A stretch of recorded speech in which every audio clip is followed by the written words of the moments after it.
Evolution Project, has a radio show called The Possibility Project, and writes monthly columns for a variety of publications. She published her first book in 2012 called These 5 Words of Mine. Please help me welcome JenCroneberger.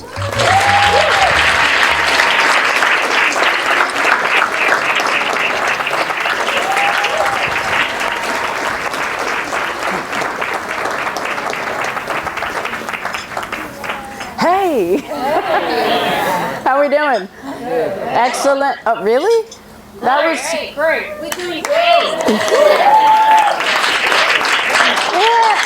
I'm gonna give you fair to partly cloudy on that one. All right, and maybe a little bit of snow mixed in. So first thing we need to do, because this is the most important thing of the entire night, and I need you to stand up real quick. I took away a lot today. I've always had a problem with my confidence and trying to keep it up without overstressing myself, and she really helped me put things in perspective when it comes to your confidence and communicating with people to get where you want to be in life. How many of you have ever dealt with low confidence? Raise your hand and raise them proud. Mine's up. And if you look around the room, you're going to see that pretty much every single person in this room says, yes, at some point in my life, I was there too. When I was young, my desires were quite simple. And I have to admit that some haven't changed today. Except, thankfully, the haircut.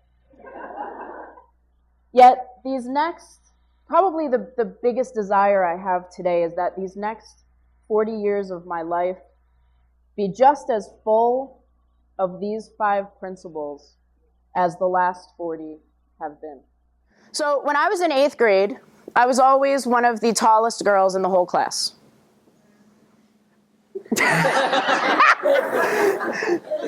I heard that. Mm-hmm. So you can relate. Okay. So this was my class picture. That was me. I was the heartbeat, or the mountain, or whatever that was, right? And I could always hear my friends down the hall, oh, there she is, I see her head. That's great. I saw her TED Talks, and it convinced me to come here, actually, to this regional.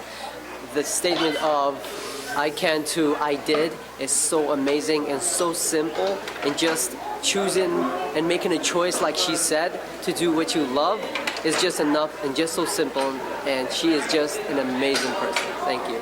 So, going through 8th grade, we did the 8th grade superlatives, right? You know what I'm talking about?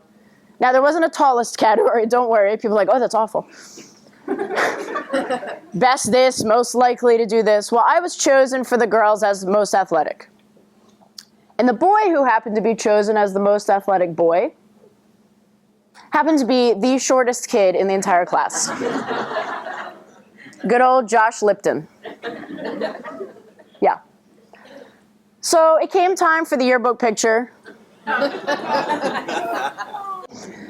And so they lined us up, and they're going along, and they're taking the picture, and they thought it would be a really fantastic idea to put Josh on a chair.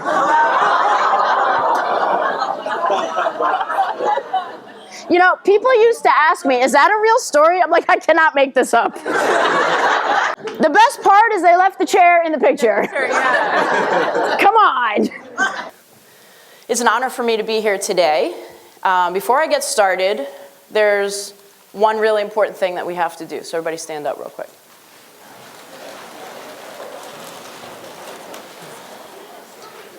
See, I've always been told that it's not real unless you get a picture. So we need a nice big selfie. You ready? Serious. And I remember I get the yearbook, I race home, I'm like, Mom, forget it. Nothing to see here, keep on moving. I was mortified. I was mortified. Now, notice my... Failure, everybody's favorite topic. Here we go. Is failure good or bad? How many of you say failure is bad? Raise your hand. Liars, every single one of you, except you. Okay, so let's say you're in class and you get a 49 out of 100 on a test. Are you feeling all right about that? You're all like, oh, well, no, not that kind of failure. Really? All right, so how many of you say failure's good? Raise your hand. Okay. How many of you say failure is good or both? Raise your hand. Keep them up. All of our members just flocked to her after the presentation because they just wanted to meet her.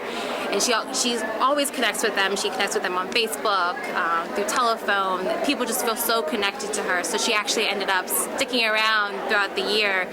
We had a few dinners with our members that people could just really get to know her on a personal level, and they loved it. She's absolutely amazing, and I would absolutely have her back again. Oh, come on, you're not doing push-ups. You're all like, it's Saturday. My hand only goes to here. Okay, get your hand. Did I say put them down? Good.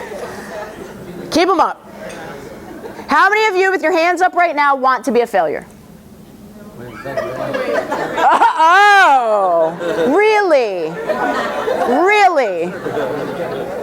Okay, so we have a little confusion about failure. Can we agree? Yeah. We're like, failure's good, but not for me. Failure's good, but for that guy over there. Fail on, my friends. You're going to learn from it. And I've been wanting to write a book since I was 7, and I kept telling myself, you can't write a book. Who are you to write a book? Nobody knows you. Nobody's going to buy your book. How about if nobody buys your book? You don't even know how to publish a book. You can't write a book. And 3 short months later, in December of 2012, my book was on Amazon.com and BarnesandNoble.com, and shortly after in my hands. Why? Because I made a choice.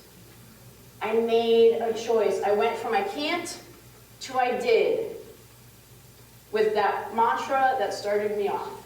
Figure it out. And it's real. That's me. So I want you to understand something. See, we all have those stories. We all tell ourselves we can't. And there's all these reasons that we give ourselves for why we can't. And I think it was a beautiful thing.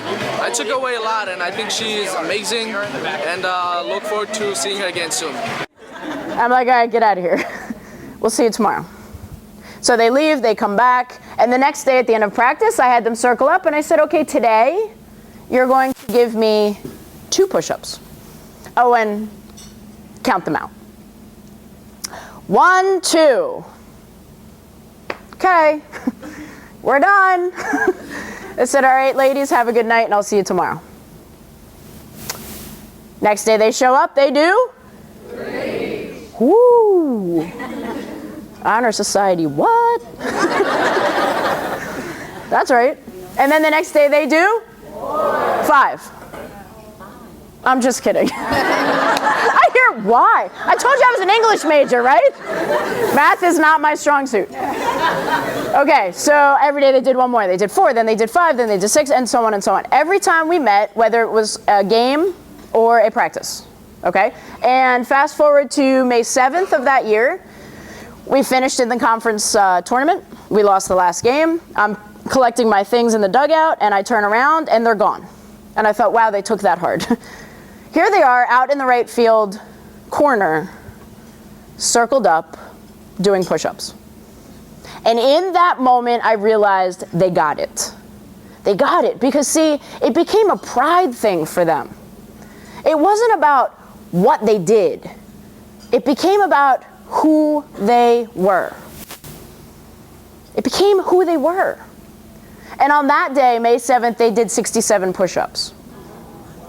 Now, let me ask you a question. If I were to tell you we're going to go find a space in this hotel, and we're going to circle up, and we're going to do 67 push-ups, how many of you would say, we are not doing anything like that? Raise them high and raise them proud. Okay, that table apparently would like to do 67 push-ups. Nice. Okay, so go ahead, raise your hand again if you say I don't think so. I don't think I have a hand. I get the Okay, so let me ask you something. See, If I asked them the same thing on February 1st, they would have said the same thing. Why? Because I asked them later. And I said, how many of you really thought that you could do 67 push-ups at once? And they all said, we had no idea. See, we don't know how far we can go until we go there.